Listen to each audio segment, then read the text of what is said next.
नमस्कार दोस्तों, स्वागत है आपका आपके अपने प्रॉपर्टी मिशन शो पर, जहां हम आपके लिए लाते हैं एक ऐसी जानकारी जो आपकी ज़िंदगी और निवेश या प्रॉपर्टी बाइंग को सीधा प्रभावित करती है। आज का टॉपिक है, क्या प्रॉपर्टी रजिस्ट्रेशन ही है ऑनरशिप का सबूत? जानिए सुप्रीम कोर्ट के ताज़ा जजमेंट की पूरी कहानी। कैसे बचें प्रॉपर्टी फ्रॉड से? दोस्तों, प्रॉपर्टी खरीदना आज के ज़माने में एक बहुत बड़ा इन्वेस्टमेंट माना जाता है, जहां आदमी जीवन भर की कमाई लगाता है। लेकिन क्या आपको पता है, सिर्फ प्रॉपर्टी का रजिस्ट्रेशन करना ही लीगल ओनरशिप का पक्का प्रूफ नहीं होता?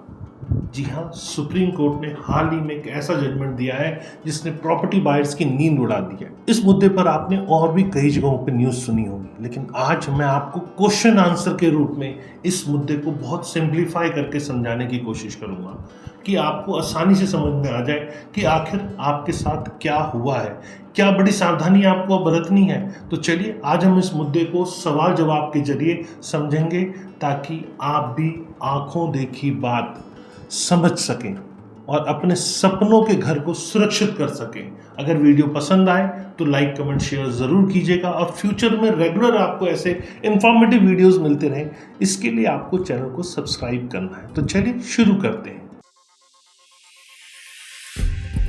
नमस्कार, मैं हूं प्रदीप मिश्रा। प्रॉपर्टी मिश्रा शो में आपका स्वागत है। यहाँ हम आपको प्रॉपर्टी और प्रॉपर्टी मार्केट की हकीकत बताते हैं। नो बकवास, डायरेक्ट काम की बात। चलिए शुरू करते हैं। दोस्तों, क्या प्रॉपर्टी रजिस्ट्रेशन होना मतलब कि आप उस प्रॉपर्टी के लीगल ऑनर हैं? तो इसका जवाब है नहीं, ऐसा बिल्कुल नहीं है। सुप्रीम कोर्ट ने ये साफ कर दिया है कि सिर्फ रजिस्ट्रेशन होना ऑनरशिप का कंक्लूसिव प्रूफ नहीं होता। प्रॉपर्टी ऑनरशिप तभी मानी जाती है जब सेल डीड सही तरीके से एग्जीक्यूटेड और रजिस्टर्ड हो और अंडरलाइंग टाइटल भी लीगली वैलिड हो। मतलब क्या है? मतलब अगर आपके पास रजिस्टर्ड डॉक्यूमेंट है लेकिन उस प्रॉपर्टी का टाइटल चेन फ्लॉड है, तो आपकी ऑनरशिप पर सवाल उठ सकता है। यानी जो चमकता है वो सोना नहीं होता। रजिस्ट्रेशन तो एक प्रोसीजरल स्टेप है, लेकिन ऑनरशिप का असली प्रूफ वो डॉक्यूमेंट्स है जो टाइटल को साबित करे। दूसरा बड़ा प्रश्न, तो क्या मतलब है कि रजिस्ट्रेशन के बिना कोई प्रॉपर्टी खरीदना गलत है? तो मेरा जवाब है हाँ। Section 54 of the transfer of property act 1882 के तहत 100 रुपए से अधिक कीमत की इमूवेबल प्रॉपर्टी का ऑनरशिप ट्रांसफर केवल रजिस्टर्ड डीड, जी हाँ, रजिस्टर्ड सेल डीड से ही हो सकता है। लेकिन ध्यान देने वाली बात यह है कि अगर हिस्टोरिकल ट्रांजैक्शन में कोई अनरजिस्टर्ड सेल या डिफेक्टिव ट्रांसफ़र हुआ है तो उस प्रॉपर्टी का टाइटल चेन ही कमज़ोर हो जाता है।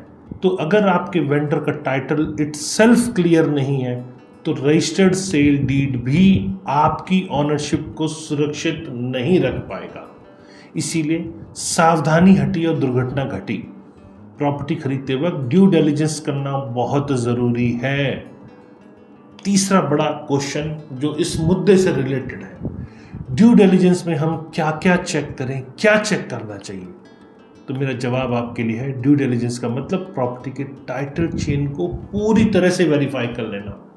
क्या क्या वेरीफाई करना है आपको? सबसे पहले रजिस्टर्ड सेल डीड की जांच करनी है, फिर रेवेन्यू रिकॉर्ड और म्यूटेशन एंट्रीज का मिलान करना है, फिर प्रॉपर्टी के ऊपर कोई लिटिगेशन या चार्ज तो नहीं है, जैसे इनकम टैक्स एक्ट के तहत, अटैचमेंट या सरफेसी एक्ट के तहत कोई चार्ज तो नहीं है। प्रॉपर्टी के सैंक्शन प्लान और गवर्नमेंट अप्रूवल्स की भी जांच करना बहुत ज़रूरी है।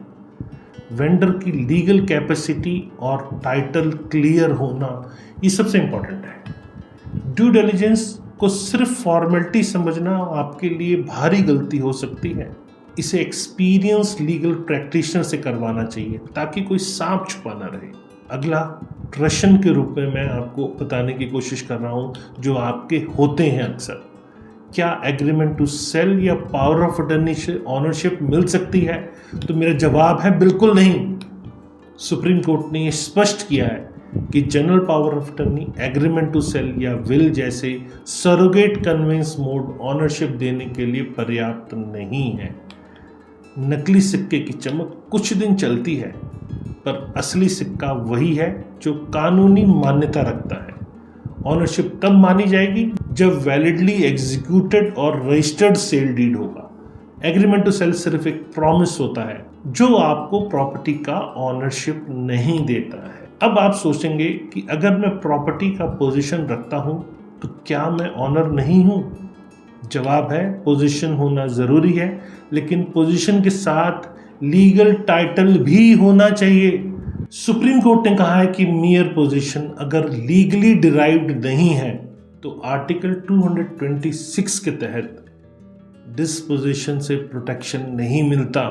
मतलब घर का बेदी लंका ढाए वाली स्थिति से बचने के लिए पोजीशन के साथ लीगल ऑनरशिप भी जरूरी है।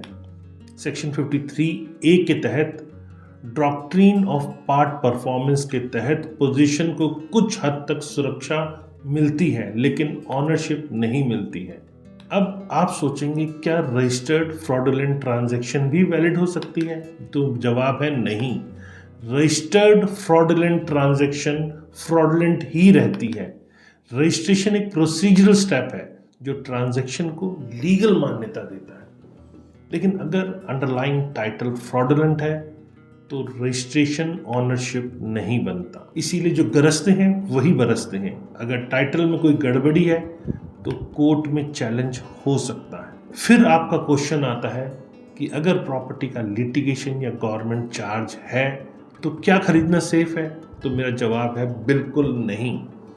लिटिगेशन या गवर्नमेंट चार्ज वाली प्रॉपर्टी खरीदना आ बैल मुझे मार वाली स्थिति हो सकती है। म्यूटेशन ना होना, रेवेन्यू या म्युनिसिपल रिकॉर्ड में डिस्क्रिपेंसी होना भी खतरे की एक बहुत बड़ी घंटी है। बायर्स को चाहिए कि वे प्रॉपर्टी के सारे लीगल और रेवेन्यू रिकॉर्ड्स को ध्यान से चेक करें और लिटिगेशन हिस्ट्री ज़रूर चेक कर ले, उसे जानना बहुत ज़रूरी है। फिर आपके मन में ये भी सवाल उठता है कि आखिर सुप्रीम कोर्ट के जजमेंट का आम होम बायर पर क्या असर होगा? तो मेरा जवाब है ये जजमेंट होम बायर्स के लिए खुलेआम चेतावनी जैसा है। अब वे सिर्फ रजिस्ट्रेशन पर भरोसा नहीं कर सकते, हर प्रायर ट्रांजैक्शन का लीगल वैलिडिटी चेक करना होगा। अनरजिस्टर्ड या इर्रेगुलर एग्रीमेंट से प्रॉपर्टी खरीदने से आपको बचना है। बिल्डर के अलॉटमेंट लेटर या अनरजिस्टर्ड एग्रीमेंट को ऑनरशिप का प्रूफ आपको बिल्कुल नहीं मानना है। इसीलिए दूध का चला छाछ भी फूक फूक के पीता है वाली सोच आपको अपनानी चाहिए। फिर एक बहुत बड़ा क्वेश्चन है कि अगर कोई बायर ड्यू डिलिजेंस नहीं करता तो क्या नुकसान हो सकता है? ड्यू डिलिजेंस ना करने पर बायर को ऑनरशिप डिस्प्यूट, एविक्शन नोटिस और फाइनेंशियल लॉस का सामना करना पड़ सकता है। और साथ में इतना ही नहीं, फ्रॉडुलेंट ट्रांजैक्शन में फंसने पर प्रॉपर्टी की लीगल वैलिडिटी खत्म हो सकती है।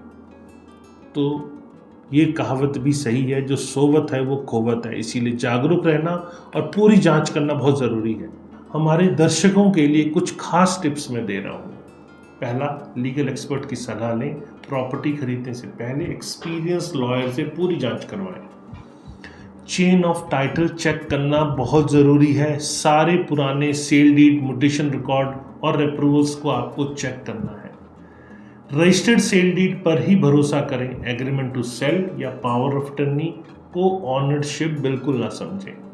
अब पोजीशन और टाइटल दोनों जांच लें। पोजीशन के साथ लीगल टाइटल भी होना चाहिए। लिटिगेशन और चार्जेस की जांच करना बिल्कुल ना भूलें, क्योंकि इससे लीगल डिस्प्यूट या गवर्नमेंट चार्ज से आप बच सकते हैं।